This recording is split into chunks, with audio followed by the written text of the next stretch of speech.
স্বামী স্ত্রী কিংবা স্ত্রী স্বামীর লজ্জাস্থানে উত্তেজনাবশত মুখ লাগাতে পারবে কিনা, নাভির নিচের লোমের সীমানা কতটুকু কাটতে হবে। অনেকে বাচ্চা না নেওয়ার জন্য সিজারের সময় নাড় উল্টিয়ে দেয়, এটা কি জায়েজ রয়েছে? হিজড়াদের পর্দার বিধান কি? মেয়েরা হাত পায়ের নখ বড় রাখলে কি নামাজে অসুবিধা হবে? বর্তমান অনেক টেস্ট টিউব বেবি নিচ্ছে, এটা কি ইসলামে জায়েজ আছে? বাক এবং শারীরিক প্রতিবন্ধীদের ক্ষেত্রে সালাতের নির্দেশনা জানতে চাই। বিয়ের ক্ষেত্রে পাত্রের সামনে একজন মেয়ের কতটুকু পর্দা করতে হবে? আমার স্বামী বিয়ে করতে চাইছে, আমি দিতেছি না, আমার কি গুনাহ হবে? অপবিত্র অবস্থায় গাছের ফল ছিঁড়লে গাছের কোনো ক্ষতি হবে কিনা? সৌদি আরবে হাঁটু বাহির করে উজু করে, এটা সঠিক উজু হবে? নাফিজ আর নুজহাত জানতেছেন রাতে নখ কাটা যাবে কিনা। যাবে। গোসলের পর নখ কাটলে কি অপবিত্র হয়ে যাবে? না, হবে না। ফাইসাল, আপনি প্রশ্ন করেছেন অপবিত্র অবস্থায় গাছের ফল ছিঁড়লে গাছের কোনো ক্ষতি হবে কিনা। এর উত্তর হলো অপবিত্র অবস্থায় গাছের কোনো ফল ছিঁড়লে গাছের কোনো ক্ষতি হবে না, এমনকি যিনি ছিঁড়বেন তারও কোনো ক্ষতি হবে না।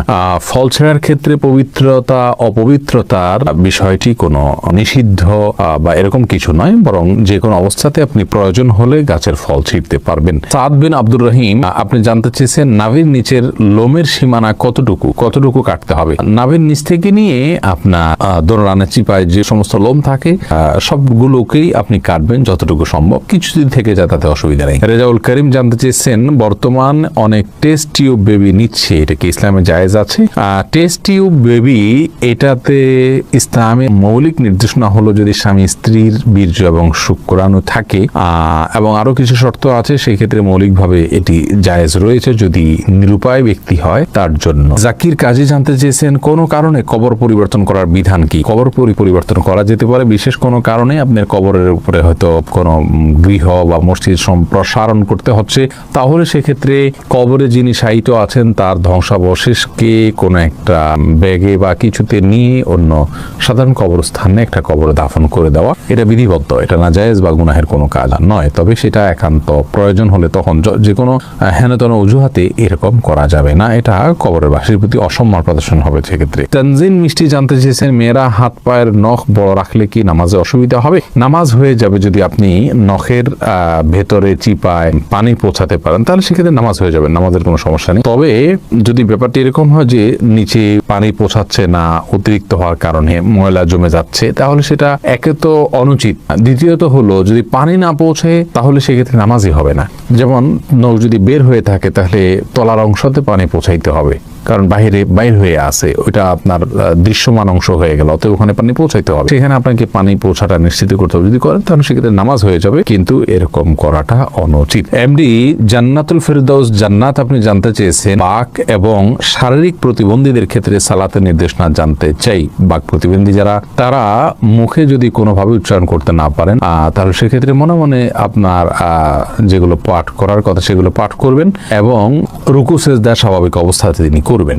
আর শারীরিক প্রতিবন্ধী যারা, তারা যেভাবে পারেন সেভাবে সালাত আদায় করবেন। আল্লাহ রাব্বুল আলামিন বলেছেন ফাত্তাকুল্লাহ মাসতাতা'তুম, তোমরা আল্লাহকে যতটুকু সাধ্যে কুলায় ততটুকু ভয় করো। অতএব প্রত্যেকের যার সাধ্য অনুযায়ী তার আমলগুলো সম্পাদন করতে হবে। আবু হানিফা আরিফ জানতে চেয়েছেন হিজড়াদের পর্দার বিধান কি? ভাই আবু হানিফা, হিজড়া যারা, তাদের জন্য পর্দার বিধান হলো তারা সাধারণ অবস্থাতে যদি পুরুষের সাথে তাদের সাদৃশ্যটা বেশি হয় তাহলে সেক্ষেত্রে তারা পুরুষদের সাথে দেখা করবেন, মেয়েদের সাথে পর্দা করবেন। আর যদি তাদের শারীরিক গঠন মেয়েদের আলামত, মেয়েদের শরীরের গঠনটা তাদের মধ্যে বেশি থাকে, পুরুষের গঠনটা কম থাকে, তাহলে সেক্ষেত্রে মেয়েদের বিধান তাদের জন্য প্রযোজ্য হবে, তারা পুরুষদের সাথে পর্দা করবেন।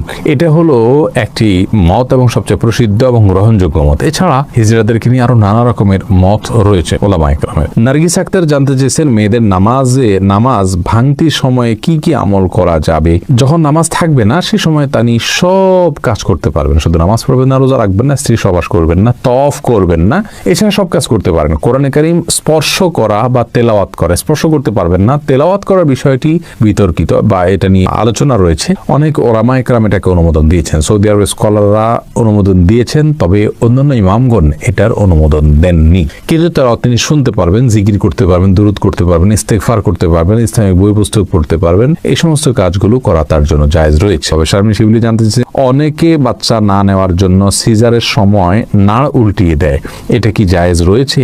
সাময়িক যদি হয় এটা, তাহলে এটা জায়েজ রয়েছে, যদি স্থায়ী হয় তাহলে এটা জায়েজ নাই। মাহমুদুল হোসেন মিমু, আপনি জানতে চেয়েছেন বিয়ের ক্ষেত্রে পাত্রের সামনে একজন মেয়ের কতটুকু পর্দা করতে হবে। সাধারণ চেহারা, মুখাবয়ব, এটা দেখার নির্দেশনা রয়েছে। রাসূল আকরাম সাল্লাল্লাহু আলাইহি সাল্লাম একজন সাহাবীকে বিয়ের প্রস্তাব দিয়েছেন কোন একজন মেয়েকে, তিনি বলেছেন ফানজুর ইলাইহা, তুমি তাকে দেখে নাও। অন্য এক বর্ণায় আসছে তিনি বলেছেন ফাইন্না ফি আয়ুনিল আনসারি, সেই আনসারি মেয়েকে বিয়ের প্রস্তাব করেছেন মুহাজির সাহাবী, তখন বলেছেন আনসারীদের চোখে একটু অসুবিধা আছে, অর্থাৎ ঘোলাটে ভাব বা কিছু একটা আছে আঞ্চলিক, তখন তিনি বলেছেন যে তুমি দেখে নাও, তোমার ভালো লাগে তুমি করো। তো এখান থেকে বোঝা যায় যে সাধারণ যে অঙ্গগুলো আছে, হাত পা মুখ, এগুলো দেখবে, এর বাইরে এই প্রকাশ্য অঙ্গ ছাড়া তার অন্য কোনো অঙ্গ দেখতে যাবে না। চুল, মাথার চুল দেখতে পারে, এই জাতীয় বিষয়গুলো দেখবে, বাহ্যিক যে অঙ্গগুলো থাকে সেগুলো। মাহমুদুল্লাহ, এই আইডি থেকে আপনি জানতে চেয়েছেন আমার স্বামী বিয়ে করতে চাইছে, আমি দিতেছি না, আমার কি গুনাহ হবে? তাহলে পুরুষ আইডি থেকে কোনো বোন হয়তো প্রশ্ন করেছেন। দেখুন, আপনার স্বামী যদি বিয়ে করতে চান আর আপনি তাকে বিবাহ করতে না দেন, যৌক্তিক কারণে যদি মানা করেন তাহলে তো ঠিক আছে। যেমন স্বামীর সেরকম আর্থিক সক্ষমতা নেই, শারীরিক সক্ষমতা নেই, বিবাহ করার মতো পরিবেশ তার জন্য নেই, তাহলে সেক্ষেত্রে আপনি বাধা দিতে পারেন। কিন্তু সেগুলো যদি তার থাকে তাহলে সেক্ষেত্রে আপনার জন্য বাধা দেওয়া উচিত নয়। তবে হ্যাঁ, এই কারণে আপনার গুনাহ হবে আমি সেটা বলবো না। বাধা আপনি দিতে পারেন এই অর্থে যে আপনি সতীন চাচ্ছেন না, আপনি স্বামীর কাজের পরিণাম আপনাদের উভয়ের জন্য ভালো হবে না, সেই দৃষ্টিকোণ থেকে আপনি বাধা দিচ্ছেন, তাহলে আপনি দিতেই পারেন, গুনাহ হবে না। কিন্তু যদি আপনার আল্লাহর বিধানের প্রতি আপনার অবজ্ঞা থাকে এবং অশ্রদ্ধা থাকে, তাহলে সেটি ভিন্ন কথা। সেটার কারণে হলে গুনাহ শুধু হবে না, তার কারণে ঈমানও যেতে পারে। বিল্লাল বাঙালি, আপনি জানতে চেয়েছেন সৌদি আরবে হাঁটু বাহির করে উজু করে, এটা সঠিক উজু হবে? উজু হয়ে যাবে ভাই বিল্লাল, তবে হাঁটুর কাপড় সরিয়ে ফেলা এটা জায়েজ কিনা সেটা হলো মূল প্রশ্নের বিষয়। উজু নিয়ে এটা নিয়ে আপত্তি নেই, হাঁটুর কাপড় উঠায় উজু করলে উজু হয়ে যাবে, বা উজু অবস্থায় হাঁটুর কাপড় উঠে গেলেও উজু থাকবে, নষ্ট হয়ে যাবে না। কিন্তু হাঁটুর উপরে কাপড় উঠানো পুরুষের জন্য এটা জায়েজ কিনা, বিশেষ করে অন্য পুরুষদের সামনে, এই নিয়ে ওলামা একরামের এবং ফোকা একরামের মতো পার্থক্য আছে যে হাঁটু এটা সতরের অংশ কি না। বিশুদ্ধ মত অনুযায়ী এটা সতরের অংশ। তো তবে সৌদি আরবের ওলামা একরাম এবং অনেকের মতেই আপনার হাঁটু এটা সতরের অংশ নয়। যেহেতু এটা সতরের অংশ নয়, যার কারণে এটাও মুক্ত হলে গুনাহ হবে না। এটার একটা যৌক্তিক ব্যাখ্যা এবং কারণ তাদের কাছে আছে, যার কারণে সেটাকে আমরা খারাপ সেন্সে দেখব না। তবে হ্যাঁ, একজন মুসলিমের জন্য যথাসম্ভব লাজ, লজ্জা এবং আপনার এই জাতীয় বিষয়গুলোর প্রতি খেয়াল রাখা উচিত, যাতে করে অন্যের সামনে তার ব্যক্তিত্ব রক্ষা হয়। ওসমান ইবনে আফফান রাদিয়াল্লাহু তাআলা আনহুর পায়ের গোছা পর্যন্ত কখনো দেখা যেত না, তিনি এতটা নিজেকে সংযত রাখতেন এবং কাপড় চোপড়ে আবৃত করে রাখতেন। এটা এক ধরনের ভদ্রতা। যাই হোক, শরীয়তের বিধানের কথা বলতে গেলে যেহেতু একটা শরঈ ব্যাখ্যা রয়েছে তাদের কাছে, যার কারণে সেটাকে আমরা হারাম বা গুনাহ বলতে পারবো না। তারই আলম, আপনি জানতে চেয়েছেন কেউ বদদোয়া করলে এই বদদোয়া কাটানোর জন্য কি করতে হবে? বদদোয়া কাটানোর কোনো সিস্টেম নেই। আল্লাহর কাছে ইস্তেগফার করবেন এবং চেষ্টা করবেন ভালো পথে থাকার জন্য, আল্লাহর কাছে আশ্রয় চাইবেন। নাম জানতে চেয়েছেন চিরকুমার থাকা কি জায়েজ আছে? না, চিরকুমার থাকা জায়েজ নাই যদি কেউ এটাকে সওয়াবের কাজ মনে করেন। হ্যাঁ, দিনের কোনো কাজ, বড় কোনো দায়িত্ব পালন করতে গিয়ে, দিনের জ্ঞান অর্জন করতে গিয়ে তিনি বিয়ে করার সুযোগ পাচ্ছেন না, তাহলে সেটা তার জন্য জায়েজ রয়েছে, এইটুকু বলা যেতে পারে। তবে রাসূল করিম সাল্লাল্লাহু আলাইহি সাল্লাম বিবাহ না করে থাকার বিষয়টিকে সমালোচনা করেছেন এবং তিনি বলেছেন যে তোমরা বিবাহ করো, বিবাহ আমার সুন্নাহর অন্তর্ভুক্ত। এই জন্য বিবাহ করে, সংসার করে, তার ফাঁকে ফাঁকে ইবাদতবন্দি করে এলম শেখা, সেটা হলো উচিত এবং উত্তম। রিজওয়ানুর রহমান হৃদয় জানতে চেয়েছেন স্বামী স্ত্রী কিংবা স্ত্রী স্বামীর লজ্জাস্থানে উত্তেজনাবশত মুখ লাগাতে পারবে কিনা।